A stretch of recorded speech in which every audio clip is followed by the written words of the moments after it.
reacts mo dun sa opening prod natin? Di ba una pa lang, Abog pasabog na, di ba? Oh my God, talagang high performance, high energy, talagang plakado, oh my God. Kinilig ako doon. Paborito ko yung Alden di ba? Stars on the floor. Oh, kita niyo, pinakitaan kayo ng moves ng Alden Richards. Siyempre, hindi nagpakabog Plakado, si diba? Dun ka Sir nga Bitoy daw. Oo nga di ba? Ganon. Oh, di ba? Yun ang gusto natin. Pero mga kapuso, let's also welcome dito sa live stream. Ito na, kakasayaw lang niya. Makakasama natin siya, the Asia's multimedia star, Mr. Alden Richards. Yes! Hi. Sir, isang harang. Martin, di ba galing ka lang New York? Kamusta? Grabe yung... Pag-usapan muna natin yung suit ni... Kasi nataypan to ni Sasa kanina. Yan. Lalo yung ano mo, Hindi lang yung suit, ano Oh. ba? Yes. Ikaw naman, madali naman ako kaus... Ala! Teka Ano lang, ha? nakakaloka? Ano ba yan? Simula pa lang, may nanguho agad. Okay. Oh my God, kaya naka-bridal nga talaga ako ngayon. Ay, kakasal na ako. Mamimili na lang talaga ako kung sino papakasalan ko. Charies. Oh, Alden, kanina. Yes. Pasabog agad yung opening prod nyo ni Sir Bitoy. Yes, correct. Kamusta yun? Kamusta Actually, yung mag-perform with him? Actually, it's my 15th year this year with GMA. Wow. So sa December 8, which is my... Oh, bata pa lang ako. Napapanood ko na si Alden. Talaga ba, Martin? Di ba mas matanda? Hindi, joke lang. So yun, parang first time ako nabigyan ng opportunity to do a production number with Kuya Bitoy, of course, the Michael V. Yeah. So, kasi nakakasama ko siya mostly sa comedy shows, tas mga gatherings, pero wala kaming thing together. So this is the first time.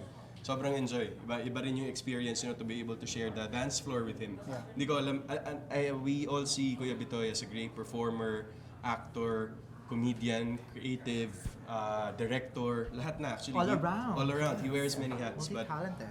But being able to share the stage with him is an honor for me. Kasi iba yun Parang bihira yung chance na yun na mabigyan kami ng pagkakataon mag-perform together. Yeah. Isa lang talaga ang masasabi ko doon. And I love you. Yeah!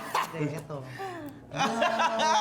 Alam mo, hindi ko gets bakit naging thing yan So, enlighten na natin sila. Well, you're iconic. Ay, ayoko nga gawin yan I think this is the Sige, chance sige. for me to enlighten everyone about what's happening with that trend. Ano nga nangyari doon? It was Explain mo nga. it was a shoot for an entertainment portal years back. Siguro 3-4 years ago. Talaga? Ang tagal na pala noon. Matagal na yun, hindi siya recent. Then nagulat na lang ako, all of a sudden, biglang it became a trend sa TikTok and social media. Sabi ko, ang tagal na niyan. Hindi ko alam kung bakit yan naging viral all of a sudden. But Nahukay na mga nakshi mo. Oo pero whatever serves the pop culture of the Philippines Correct. and sa ikasasaya ng lahat, of course, support tayo dyan. Thank you for your Yeah, ano? I love it! Hindi niya yung ginagawa. Hindi ko to ginagawa. Actually, kanina rin nung prod sabi ni Kuya Bitoy, sabi niya, Den, di ba may trend ka, yung ganun-ganun. Sabi ko, wow, Kuya Bitoy. Alam mo, feeling ko maganda gawin natin yan sa dulo. Kaya ginawa namin sa kanina, Ginawa nyo. sa ending. Tapos, sabay segue sa speech ni JRD. Di ba parang nakakaya naman sa boss namin. Pero, sorry sir, katuwaan lang po. Saan ka namin aabangan? So yan sa mga kapuso natin, syempre maraming salamat po sa lahat ng sumusuporta ng Stars on the Floor. We're just so proud of this show and we're very excited to showcase all the other episodes and what we have in store for you guys. Anyway, Thank you. maraming salamat. And of course, huwag niyo kakalimutan yung official hashtag namin kapag magpo-post kayo. Ano bang hashtag natin kung sakali? Ayun na to Alden Sal. Ay, ano ba? Alsa. Oh Di ba? my God, Alsa. meron na siya agad hashtag. Alsa, di ba? Oh my God, ako nagagastos ng kasal natin.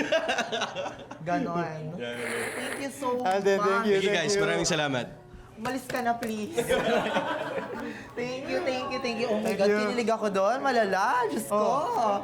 I am blessed by GMA talaga, ha, Martin. Yan ang ano. Nakakaloka. Yan ang paldong-paldo. Paldong-paldo. Si Sasa Girl. Hashtag po namin for our event. Hashtag GMA Beyond 75. Now, sabay-sabay nating panoorin ang main show. Nagbabalik ang Beyond 75, the GMA Anniversary Special.